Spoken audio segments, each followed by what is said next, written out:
On avait pris nos petites habitudes à l'époque, pas le genre dont les couples se vantent, mais celui qu'on ne remarque plus jusqu'à ce qu'on soit trop enfoncé pour s'en soucier, et elle passait son temps à me lancer des petites piques, que ce soit dans la cuisine, dans la voiture ou chez sa sœur lors des déjeuners du dimanche, mais jamais quand on était seul, car elle avait toujours besoin d'un public, c'était délibéré, il lui fallait des témoins. Des gens qui souriraient nerveusement ou riraient avec elle pour qu'elle puisse se dire que ce n'était qu'une blague et que j'étais trop sensible si je bronchais. Moi j'étais électricien depuis 11 ans, j'étais bon dans mon métier avec un travail stable et un salaire correct pour Lyon. De quoi payer le loyer de notre appartement à Villeurbanne et mettre un peu de côté, alors qu'elle travaillait chez Assurance Versini dans le quartier de la Pardieu où elle grimpait les échelons depuis 4 ans, et son boulot comptait pour elle au point de déborder sur tout le reste. Y compris sur la façon dont elle me traitait quand elle se sentait assez à l'aise pour baisser sa garde, ses piques étaient devenues plus dures ces derniers mois, plus fréquentes et plus acerbes. Elle se reprenait parfois une fraction de seconde après en souriant comme si de rien n'était mais les mots étaient déjà là, et j'avais arrêté de laisser passer, chaque fois qu'elle en lançait une je répliquais plus fort, mieux et plus proprement. Ce qu'elle n'appréciait pas car elle s'attendait à ce que j'encaisse sans rien dire, et quand je ne le faisais pas elle devenait froide et silencieuse pendant un jour avant d'agir comme si rien ne s'était passé. Ce vendredi soir-là elle a mentionné l'événement de l'entreprise. Le rassemblement annuel d'automne d'Assurance Versini organisé dans un lieu branché du centre-ville. Elle avait prévu d'emmener son amie de lycée, une femme nommée Julie. Mais Julie lui a envoyé un SMS une heure avant le départ pour dire qu'elle avait un problème d'estomac et qu'elle ne pouvait pas venir. Chloé s'est tenue dans le couloir avec son téléphone à la main, déjà habillée. Et m'a regardé comme on regarde un dernier recours en me demandant si je voulais venir alors que j'étais en train de changer les cordes de ma guitare acoustique dans le salon. J'ai posé l'instrument et j'ai dit d'accord même si elle n'avait pas l'air ravie, ce qui aurait dû m'alerter. Le lieu était un ancien entrepôt réhabilité dans le quartier de la Confluence avec des briques apparentes, de hauts plafonds et un bar ouvert. Ses collègues remplissaient la salle par petits groupes et elle m'en a présenté quelques-uns. Le genre de présentation rapide où les noms ne s'impriment pas, j'ai pris un coca et je suis resté en retrait pendant qu'elle rejoignait son cercle. Ça a commencé doucement, elle en était à son 3e verre vers 20h ce qui a relâché tout ce qu'elle gérait habituellement. Un groupe s'était formé près du bar avec 4 ou 5 collègues et quelques conjoints. Elle était au centre car c'est là qu'elle aimait être. Je me suis approché et j'ai capté la fin d'une phrase qu'elle disait à propos du week-end. Elle m'a jeté un regard puis s'est tournée vers le groupe en prenant ce ton que j'avais appris à reconnaître immédiatement. Il essaie je lui accorde au moins ça a-t-elle dit en grimaçant un sourire. Samedi dernier il a passé 45 minutes à essayer de réparer le robinet de la cuisine et quand il m'a appelé pour me montrer ça fuyait encore, ce qui a provoqué des rires légers dans le groupe. J'ai gardé une expression neutre et j'ai répondu que c'était drôle parce qu'elle m'avait appelé 3 fois cette semaine-là pour que je lui explique comment fonctionnait la télécommande de la télé. Les rires sont devenus un peu incertains et elle m'a lancé un sourire crispé. Sa mâchoire bougeait comme lorsqu'elle recalibrait sa stratégie mais elle n'avait pas fini car elle ne savait jamais quand s'arrêter. 30 minutes plus tard le groupe s'était agrandi et une femme que je ne connaissais pas les avait rejoints. Elle se tenait légèrement à l'écart un verre à la main observant la conversation comme quelqu'un qui écoute plus qu'il ne participe. J'apprendrai plus tard qu'elle s'appelait Valérie Roche et qu'elle était la directrice de département de ma femme chez Versini. Ma femme tournait le dos à Valérie et préparait son coup, je le voyais à sa façon de capter les regards de ceux qui avaient ri auparavant pour les impliquer. Honnêtement a-t-elle dit assez fort pour être entendue, si quelqu'un veut un mari gratuit je donne celui-ci. Elle a fait un geste vers moi avec son verre en riant, il est ennuyeux mais fidèle comme un labrador qui ne retrouve pas la friandise qu'on vient de lui lancer. Quelques personnes ont rigolé mais pas tout le monde, je ne l'ai pas regardé elle. J'ai regardé chaque visage du groupe l'un après l'autre assez lentement pour que les gens le remarquent puis j'ai dit de faire attention à l'argumentaire de vente car elle se décrivait comme l'ancienne propriétaire et que cela allait apparaître sur l'annonce. La femme à l'écart, Valérie. N'a pas ri, elle a juste incliné la tête en m'observant avec une expression indéchiffrable. Le sourire de ma femme s'était figé et personne n'est intervenu car c'est ce dont on ne parle jamais. La façon dont un groupe d'adultes reste là à laisser les choses déraper parce que personne ne veut être le premier à réagir. Elle souriait toujours jouant ce rôle qu'elle réservait à ces moments-là, celui de la plaisanterie inoffensive qui a besoin que le rire prenne pour se sentir victorieuse. Je suis sérieuse a-t-elle insisté, que quelqu'un le prenne il fait la vaisselle et sort les poubelles, c'est pratiquement tout son CV, il y a eu d'autres rires nerveux tandis que certains regardaient leur verre. Je l'ai regardé avec un calme glacial et j'ai ajouté qu'elle oubliait électricien qualifié avec assurance professionnelle, une compétence à 60 € de l'heure selon elle mais c'est curieux de voir à quelle vitesse elle m'appelle quand quelque chose tombe en panne.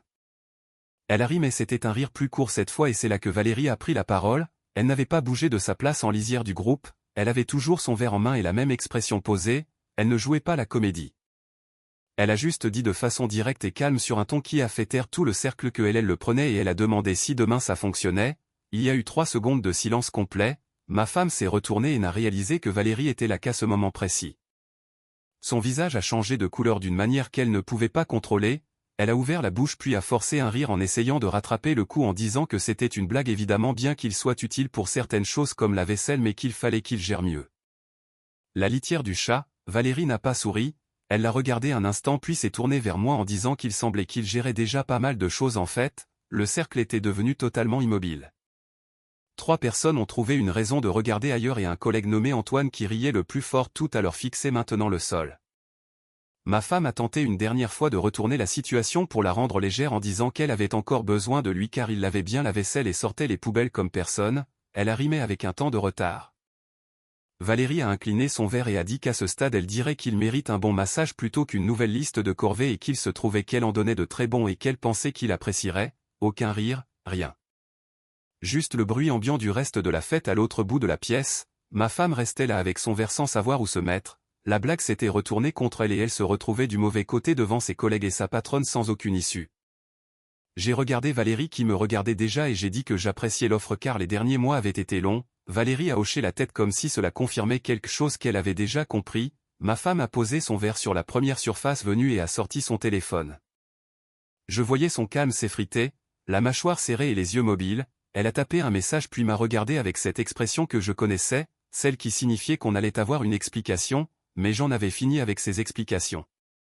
Je l'ai regardé droit dans les yeux et j'ai dit ne fais pas ça, pas ici et nulle part ailleurs, j'ai fini. Elle a baissé la voix en s'approchant pour dire que je ne pouvais pas être sérieuse et que je faisais ça ici à cause d'une blague. J'ai répondu que ce n'était pas une blague et qu'elle le savait très bien car elle faisait ça depuis des mois et que ce soir elle l'avait fait devant sa patronne, j'ai gardé une voix calme en disant que ce n'était pas de ma faute. Elle est restée là 2 secondes puis a tourné les talons vers la sortie son téléphone déjà à l'oreille demandant à une certaine Léa de venir la chercher, je suis resté là et Valérie était toujours là. Je me suis excusé qu'elle ait eu à voir ça mais elle m'a répondu qu'elle observait la scène depuis 40 minutes et qu'il ne fallait pas s'excuser auprès d'elle, elle m'a montré une partie plus calme de la salle loin du bar et m'a demandé si je voulais quitter ce coin. J'ai accepté et on a trouvé une place à l'écart du groupe qui faisait semblant de parler d'autre chose, Valérie a posé son verre sur une table haute et n'a pas cherché à combler le silence tout de suite, c'est la première chose que j'ai remarqué chez elle. Elle ne ressentait pas le besoin de gérer l'air entre les gens contrairement à la plupart des personnes qui parlent pour couvrir leur inconfort. Elle est juste restée là et a laissé le calme s'installer avant de demander depuis combien de temps ça durait. J'ai répondu 4 ans de mariage dont 6 mois comme ça en public et encore plus longtemps derrière les portes closes, elle a hoché la tête sans pitié excessive mais en absorbant l'information, elle a dit que Chloé était douée dans son travail, soucieuse du détail et compétitive. Des traits utiles chez Versini mais apparemment moins dans un mariage, j'ai répondu que ça dépendait de ce contre quoi elle entrait en compétition, Valérie m'a regardé et a demandé ce que c'était. J'ai dit que c'était n'importe quoi qu'elle considérait comme une menace et que ce soir c'était l'idée que quelqu'un dans cette salle puisse me trouver intéressant. Après une courte pause Valérie a dit que quelqu'un l'avait trouvé intéressant. Et elle ne l'a pas dit de façon séductrice mais comme un simple fait de la même manière qu'elle disait tout le reste, sans décoration, on a discuté pendant près de 50 minutes, pas de ma femme après ses premiers échanges mais de Lyon, de la façon dont la ville avait changé. D'un projet de rénovation qu'elle supervisait sur une propriété à la Croix-Rousse. Elle m'a interrogé sur le métier d'électricien non pas par politesse mais parce qu'elle voulait vraiment savoir, elle avait des questions précises sur les processus de permis. La différence entre le résidentiel et le tertiaire, le parcours d'habilitation, elle était vive et organisée dans sa pensée, elle marquait un point puis laissait de l'espace pour le suivant au lieu de tout empiler. À un moment j'ai réalisé que j'étais là depuis 1 heure et que je n'avais pas pensé à ce qui m'attendait à la maison, vers 22h30 j'ai dit que je devais y aller. Valérie a sorti une carte de sa veste et l'a posée sur la table en disant que si je voulais discuter davantage hors de ce contexte c'était sa ligne directe, je l'ai prise en disant que je le ferais. Elle n'a pas fait de grand sourire mais m'a juste souhaité de bien rouler avant de retourner dans la salle, les lumières étaient allumées quand je suis rentré à Villeurbanne, dans le salon et la chambre, elle était rentrée depuis presque 1 heure. Je suis passé par la porte d'entrée et elle était sur le canapé les bras croisés toujours avec ses vêtements de soirée. Elle avait enlevé ses chaussures et les avait alignées près de la table basse comme elle le faisait toujours avant une confrontation, une sorte d'habitude pour s'ancrer. Elle m'a dit que j'étais resté longtemps, j'ai confirmé en disant que j'étais resté avec elle et d'autres gens car c'était une fête. Elle a dit d'un ton serré de ne pas lui parler comme si elle était stupide et que j'étais resté parler à Valérie pendant 1 heure alors qu'elle avait dû rentrer seule. J'ai répondu qu'elle était partie de son propre choix, elle s'est levée en criant que je l'avais humiliée. J'ai posé mes clés sur le crochet et enlevé ma veste, elle attendait que je réagisse pour pouvoir soit s'excuser soit escalader la dispute mais je ne lui ai rien donné.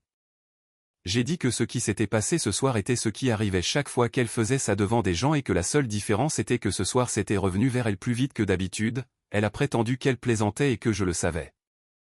J'ai répondu qu'elle ne plaisantait pas et que je ne ferais plus ça, elle s'est approchée en changeant de ton, plus douce les mains levées en disant qu'elle m'entendait et qu'on pouvait réparer ça, j'ai dit qu'il n'y avait rien à réparer et qu'elle s'arrête car je voulais le divorce. J'ai précisé que ce n'était pas une menace ni une réaction à la soirée mais que ce soir m'avait juste permis de le dire à voix haute, son visage a changé immédiatement, toute sa stratégie a fondu, elle a dit que je ne le pensais pas mais j'ai confirmé que si. Non pas à cause d'une seule fête ou d'une blague stupide mais à cause de 6 mois de blagues de ce genre et des 2 années précédentes où cela se passait à la maison, j'ai dit que j'étais fatigué et qu'on n'était plus bon l'un pour l'autre depuis longtemps. Elle est restée au milieu du salon silencieuse quelques secondes puis son regard s'est durci et elle a dit que c'était à cause de Valérie, j'ai répondu que c'était à propos de nous et que Valérie n'avait rien à voir là-dedans, elle a demandé si elle m'avait donné son numéro et je n'ai pas répondu. Elle a reculé et sa posture a changé, la négociation était finie, le chagrin était réel maintenant, son menton tremblait et ses yeux étaient humides mais je voyais la colère en dessous, elle a dit doucement que je ne pouvais pas faire ça et que je ne pouvais pas juste tout arrêter. J'ai répondu que je ne demandais pas la permission, je suis allé dans la chambre chercher un oreiller et une couverture dans le placard et je me suis installé sur le canapé, elle est restée dans le couloir un moment puis est entrée dans la chambre en fermant la porte. Je me suis allongé dans le noir en regardant le plafond et c'était ma première vraie nuit de sommeil décent depuis des mois, le samedi matin elle est sortie de la chambre à 8 heures et m'a trouvé dans la cuisine en train de faire du café. Elle avait changé de vêtements et s'était lavé le visage mais elle ressemblait à quelqu'un qui n'avait pas dormi et qui essayait de le cacher, elle s'est assise à la table et m'a observé avant de dire qu'elle voulait parler de la veille. J'ai accepté et elle a dit qu'on avait sûrement dit des choses qu'on ne pensait pas, j'ai versé le café et posé une tasse devant elle en disant que je pensais tout ce que j'avais dit. Elle a entouré la tasse de ses mains en demandant si je voulais jeter 4 ans parce qu'elle m'avait embarrassé à une fête, j'ai répondu que je voulais mettre fin à un mariage qui ne fonctionnait plus depuis 2 ans et que la fête n'était que le dernier élément d'une longue liste. Elle est restée silencieuse un long moment et je la voyais tester différentes approches dans sa tête, elle a fini par dire qu'elle savait qu'elle avait été difficile mais que le travail était brutal car Valérie poussait tout le monde à bout et qu'elle ramenait ce stress à la maison. Elle a dit que c'était sa faute et m'a demandé de la laisser réparer ça, j'ai rappelé qu'elle l'avait déjà dit auparavant, pas avec ces mots mais avec la même idée après l'anniversaire de sa sœur en mars ou le barbecue chez son collègue Brandon en juillet. Que ça allait mieux pendant 2 semaines avant de recommencer, elle a regardé la table en disant que c'était différent mais j'ai dit que non car elle n'était pas triste de m'avoir blessé mais elle était contrariée que cela se soit passé devant des gens importants pour sa carrière. J'ai gardé une voix égale en disant que c'était un problème différent de celui qu'elle décrivait, elle a levé les yeux et j'ai cru qu'elle allait nier mais elle a juste soutenu mon regard et j'ai vu la reconnaissance dans ses yeux, brève et inconfortable. Elle a dit alors c'est fini et j'ai confirmé, elle a repoussé sa chaise et est retournée dans la chambre sans claquer la porte ce qui était presque pire car son silence signifiait qu'elle passait à une stratégie de long terme, j'ai appelé un ami nommé Thomas cet après-midi-là. On avait grandi à 3 rues d'écart, fait le même apprentissage, il avait une chambre d'amis dans son appartement à Oulin et l'avait déjà proposé quand ça allait mal, j'ai demandé si l'offre tenait toujours et il m'a dit de venir quand je voulais. J'ai fait un sac le soir même avec mes vêtements de travail, mes outils, ma guitare et l'essentiel en laissant tout le reste, elle était dans la chambre porte fermée quand j'ai porté mon sac vers l'entrée. J'ai frappé 2 fois pour dire que je partais chez Thomas pour un moment et qu'on réglerait la logistique par avocat quand elle serait prête, silence, puis elle a demandé si je partais vraiment comme ça, j'ai répondu que ça faisait longtemps que ça se préparait et qu'on le savait tous les deux. Après une autre pause la porte s'est ouverte, elle se tenait là les bras croisés regardant mon sac puis moi, elle a dit que si je passais cette porte elle ne me courait pas après, j'ai dit que je savais. Elle a insisté pour que je ne revienne pas en espérant qu'elle m'attende et j'ai dit que je ne le ferais pas, elle est restée sur le seuil pendant que je prenais mon sac et marchais vers la sortie. Je pense qu'une partie d'elle s'attendait à ce que je m'arrête ou que je me retourne pour lui donner de quoi négocier, j'ai ouvert la porte, je suis sorti et je l'ai refermée, l'air dehors était froid et pur comme Lyon peut l'être en octobre. J'ai mis mon sac à l'arrière de ma camionnette et je suis resté assis 1 minute sans douter mais juste pour digérer, puis j'ai quitté l'allée pour rouler vers Oulin. Le lundi suivant j'ai appelé un avocat nommé Maître Lefebvre recommandé par Thomas. Un spécialiste du droit de la famille avec un bureau dans le 6e arrondissement, pas d'appel dramatique tard le soir, juste un rendez-vous régulier à 9 h du matin comme n'importe quelle autre démarche, il m'a expliqué le processus et que cela n'allait pas être rapide. J'ai dit que ce n'était pas grave car je n'étais pas pressé et que je voulais juste que ce soit bien fait. Elle m'a appelé ce soir-là et j'ai décroché. Elle m'a reproché d'avoir pris un avocat sans même essayer de s'en sortir. J'ai répondu que j'essayais depuis 2 ans et que les tentatives étaient terminées. Elle a dit que c'était insensé de faire exploser un mariage pour une mauvaise soirée, mais j'ai répliqué que je terminais un mariage qui avait eu beaucoup de mauvaises soirées et que le compte était enfin soldé. Elle s'est tue puis a dit qu'elle ne signerait rien. J'ai dit que c'était son choix et que ça prendrait plus de temps mais que le résultat serait le même. Elle a raccroché. J'ai posé le téléphone sur le comptoir de la cuisine de Thomas et j'ai ouvert le frigo. Il y avait des bières locales. J'en ai pris une et je suis allé m'asseoir sur les marches à l'arrière. La ville était calme d'ici avec juste le bruit lointain du trafic et un chien qui aboyait. J'ai sorti la carte de Valérie et je l'ai regardée un instant avant d'envoyer un SMS court et sans fioriture demandant si elle était libre pour un café cette semaine. La réponse est arrivée en moins de 4 minutes proposant jeudi dans un endroit qu'elle aimait à la Croix-Rousse et qu'elle m'enverrait l'adresse. J'ai rangé le téléphone et fini ma bière. Les papiers pouvaient attendre car jeudi était dans 3 jours et pour la première fois depuis longtemps j'avais quelque chose à attendre avec impatience. Le café était petit avec des chaises dépareillées et un menu à la craie. Valérie était déjà là assise près de la fenêtre avec une tasse et un dossier qu'elle lisait. Elle l'a fermé quand je me suis assis et on n'a pas parlé de la fête directement. Elle a demandé comment s'était passée la semaine et je lui ai donné la version courte, le déménagement, l'avocat et le début de la séparation. Elle a écouté sans interrompre et sans donner d'avis non sollicité. Elle a demandé comment je me sentais et j'ai dit que j'étais serein, plus que je ne l'aurais cru.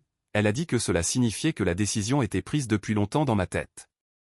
J'ai confirmé que ça faisait sans doute 8 mois si j'étais honnête. Elle a hoché la tête en disant que Chloé allait rendre le processus difficile car elle ne gérait pas bien la perte de contrôle. Elle l'avait observé au bureau pendant 4 ans et a précisé que ce n'était pas des ragots mais une information pertinente. J'ai apprécié l'avertissement. Ce premier café a duré 2 heures. On a parlé de sa propriété, d'un chantier tertiaire pour lequel je faisais un devis. De l'histoire de Lyon. Elle était directe et drôle d'une manière pince sans rire. On s'est revus la semaine suivante pour un dîner dans le 6e puis encore la semaine d'après. Pendant ce temps la séparation traînait car ma femme avait décidé de faire comme si rien ne se passait.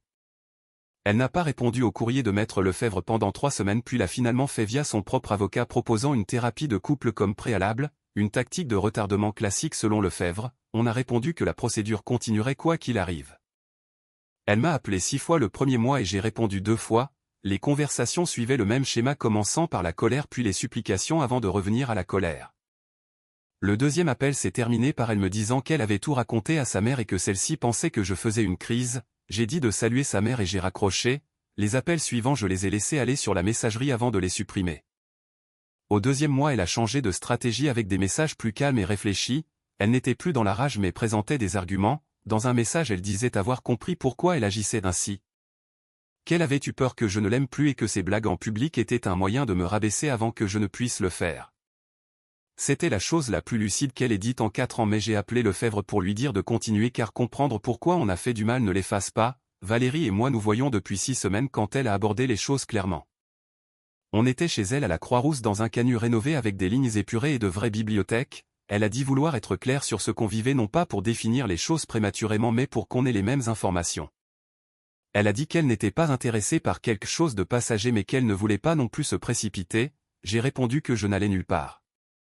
Elle m'a regardé et a prévenu que Chloé finirait par l'apprendre car le milieu des assurances à Lyon est petit et que ce serait difficile pour Chloé au travail mais pas pour elle.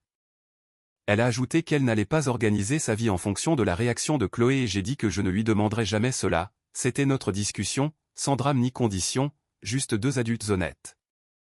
C'était l'échange le plus fonctionnel que j'ai eu avec une femme depuis des années. Le divorce a été finalisé un mercredi fin février 7 mois après mon départ. Lefebvre m'a appelé à midi alors que j'étais sur un chantier en train de passer des câbles dans un plafond. Je suis sorti prendre l'appel, j'ai dit merci et je suis retourné finir mon travail. Ce soir-là Valérie a ouvert une bouteille de vin, on a discuté d'un voyage sur la côte atlantique au printemps, une soirée normale et délibérément simple. L'appartement de Villeurbanne avait été vendu et Chloé avait emménagé dans un 2 pièces plus proche du centre. Elle était toujours dans la boîte et rapportait toujours à Valérie, un sujet qu'on n'abordait pas car on en comprenait tous les deux la dynamique. Le voyage a eu lieu en avril vers Biarritz dans une maison louée où je jouais de la guitare le soir pendant qu'elle lisait. Aucun de nous n'avait besoin de meubler le silence. J'ai emménagé officiellement chez elle début mars après la finalisation. On a utilisé la camionnette de Thomas et en 2 voyages tout était installé, mes outils à la cave, mes vêtements dans le placard qu'elle avait vidé et ma guitare dans un coin du salon. Elle avait fait de la place naturellement. Le premier lundi après notre voyage, Valérie est retournée au bureau comme d'habitude car elle n'était pas du genre à changer son comportement selon qui regardait, elle n'a rien annoncé ni envoyé de mail. Elle est restée elle-même incluant le fait qu'elle était en couple avec l'ex-mari de son employé, le bureau l'a appris comme les bureaux apprennent toujours, petit à petit puis d'un coup. Son assistant a fait le lien en voyant des réservations de restaurants au nom de Valérie et en reconnaissant mon nom, en 2 semaines l'info avait fait le tour, Chloé l'a appris un mardi matin par une collègue. Selon les Échos, elle est restée sans voix un long moment puis s'est assise à son bureau sans parler à personne, elle n'avait nulle part où évacuer sa colère car Valérie était sa patronne et faire une scène au travail n'était pas une option. Démissionner non plus et changer de département nécessitait l'aval de Valérie, elle était coincée, alors elle est restée, venant chaque jour faire son travail et s'asseyant aux réunions trimestrielles où Valérie dirigeait la salle avec la même autorité tranquille. Elle devait absorber cette réalité à chaque fois, j'en ai entendu une partie par Thomas qui avait encore des contacts dans son cercle. Je ne cherchais pas l'info, elle arrivait juste, je n'en ressentais pas de satisfaction particulière car je n'avais rien orchestré. Elle avait elle-même mis en place les conditions de sa chute, une blague à la fois. Environ 4 mois après mon installation, Valérie et moi étions dans un magasin de bricolage un samedi matin, elle cherchait des luminaires pour un nouvel appartement et je poussais le chariot. Elle lisait une fiche technique quand une femme est apparue au coin du rayon, on s'est vu au même instant, elle a regardé Valérie puis moi puis le chariot entre nous. La réalité domestique banale du samedi matin lui a sauté au visage. Valérie a levé les yeux, a compris la situation en 2 secondes et s'est remise à sa lecture en disant que ce modèle irait très bien et qu'on en prenait 2, elle les a mis dans le chariot alors que Chloé ne bougeait toujours pas tenant je ne sais quoi dans ses mains. Je l'ai regardée et j'ai juste dit salut, sans chaleur mais sans froideur, juste pour reconnaître sa présence, elle n'a rien dit, Valérie a posé sa fiche et on a continué notre chemin, elle n'en a reparlé que dans la camionnette en me demandant si ça allait, j'ai dit oui. Elle a regardé par la vitre les magasins défiler et a dit qu'elle finirait par s'en remettre. On a mis de la musique et on a discuté de l'installation électrique du prochain étage, une conversation normale d'un samedi normal, c'était ça la fin. Pas une confrontation ou un grand discours mais juste 2 personnes faisant leurs courses et une femme dans un rayon de magasin regardant la vie qu'elle avait sous-estimée s'éloigner. Elle m'avait mis aux enchères devant tout le monde y compris sa patronne et il s'est avéré que l'offre a été acceptée, c'est juste que ce n'est pas elle qui a empoché la mise. Alors pour résumer, elle l'a proposé au plus offrant devant une salle comble pensant que c'était drôle et elle a fini par regarder cette même patronne rentrer avec lui tous les soirs pendant 1 an, on ne pourrait pas inventer, sa maison l'a fait.